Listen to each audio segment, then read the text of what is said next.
Ahmedabad plane crash में बचे इकलौते शख्स रमेश कुमार विश्वास पर दुखों का पहाड़ टूट पड़ा है।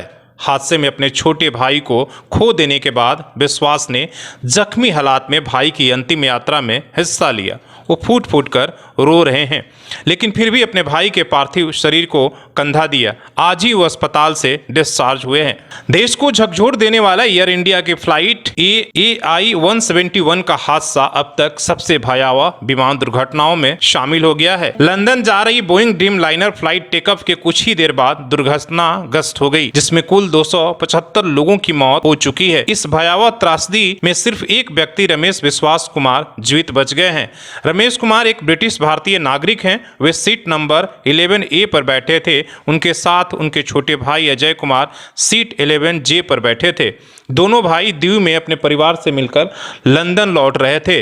रमेश बताते हैं कि टेकअप के 30 सेकंड बाद तेज आवाज हुई और विमान क्रैश हो गया। सब कुछ इतना तेज हुआ कि कुछ भी समझने का मौका नहीं मिला।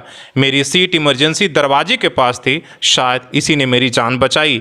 हादसे के बाद रमेश ने अपने भाई की अर्थी को कंधा दिया, जिसकी अंतिम यात्रा दीव से निकली। इस हादसे में 241 यात्रियों और चालक दलों के सदस्यों की मौत हुई है। साथ ही बीजे मेडिकल कॉलेज के हॉस्टल में 5 मेडिकल छात्रों की भी जान गई है। आपको बता दें कि 200 से अधिक शव बरामद किए जा चुके हैं, लेकिन अब भी अज्ञात हैं। अब भी कुछ लोग अज्ञात हैं। शवों की हालत बेहद खराब है। अधिकतर लोग झुलस गए हैं। DNA जांच के जरिए पहचान की प्रक्रिया चल रही है। अहमदाबाद के सिविल अस्पताल में 25 घायलों का इलाज भी चल रहा है, जिसमें ज़्यादातर मेडिकल के छात्र हैं। इस हादसे ने देश में एविएशन सुरक्षा को लेकर गंभीर सवाल खड़े किए हैं।